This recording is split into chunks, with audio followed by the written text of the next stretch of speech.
अनसुनी कहानी YouTube channel में आप सभी लोगों का स्वागत है। दोस्तों, कहानी देखने से पहले कृपया चैनल को सब्सक्राइब कर लीजिए ताकि हर रोज मजेदार रोमांस से भरपूर कहानी आपको मिलता रहे। तो चलिए दोस्तों, कहानी की शुरुआत करते हैं। मेरा नाम काजल है। मेरी उम्र 21 साल है। बात मेरी दी की शादी के 7 दिन बाद का है। मेरी जीजाजी 24 साल के और खूबसूरत का राजा है। वो बहुत ही मस्त इंसान है। बात एक दिन की है जब मैं घर पे अकेली थी, क्योंकि माँ और पापा देवघर पूजा करने गए थे और दीदी भी उनके साथ गई थी। भाई, जो कि दिल्ली में पढ़ाई करता है, असल में जीजाजी, शादी के 4 दिन ही में वो अपने घर चले गए थे, क्योंकि उनका कोई एग्जाम था और एग्जाम देकर वो सीधे यही आ गए। वो पहले किसी को बताए नहीं कि मैं आ रहा हूँ, नहीं तो माँ पापा और दीदी पूजा करने देवघर नहीं जाती। देवघर पटना से करीब 200 किलोमीटर है, इसलिए वो लोग अगले दिन सुबह ही लौटेंगे।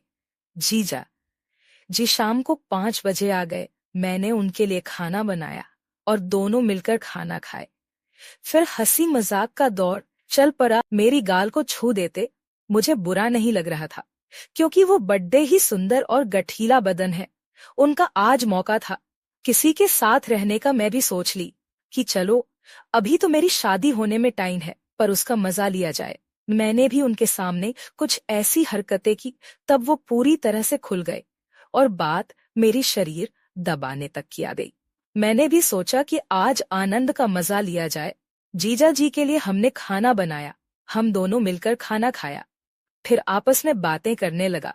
मैंने जीजा जी से पूछा, शादी से पहले आपकी कोई गर्लफ्रेंड थी? उन्होंने कहा, हाँ एक थी, लेकिन अब नहीं है। फिर जीजा जी ने मुझसे पूछा, तुम्हारा कोई बॉयफ्रेंड है?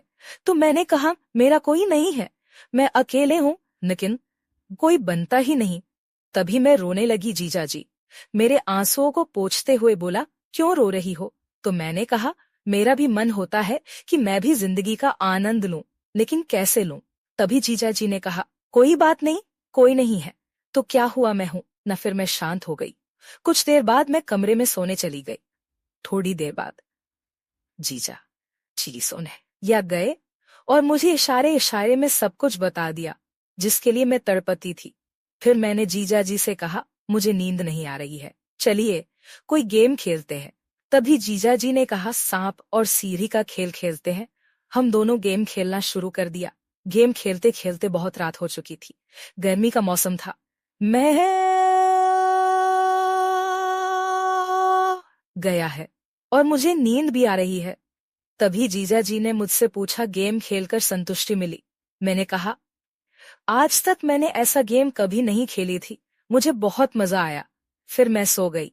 अगले दिन दीदी लोग पूजा करके घर वापस आ गई। फिर दीदी जीजा के साथ ससुराल चली गई। तो दोस्तों, कहानी आपको किसी लगी? कमेंट बॉक्स में अपनी प्रतिक्रिया जरूर दें। वीडियो को लाइक शेयर जरूर करें।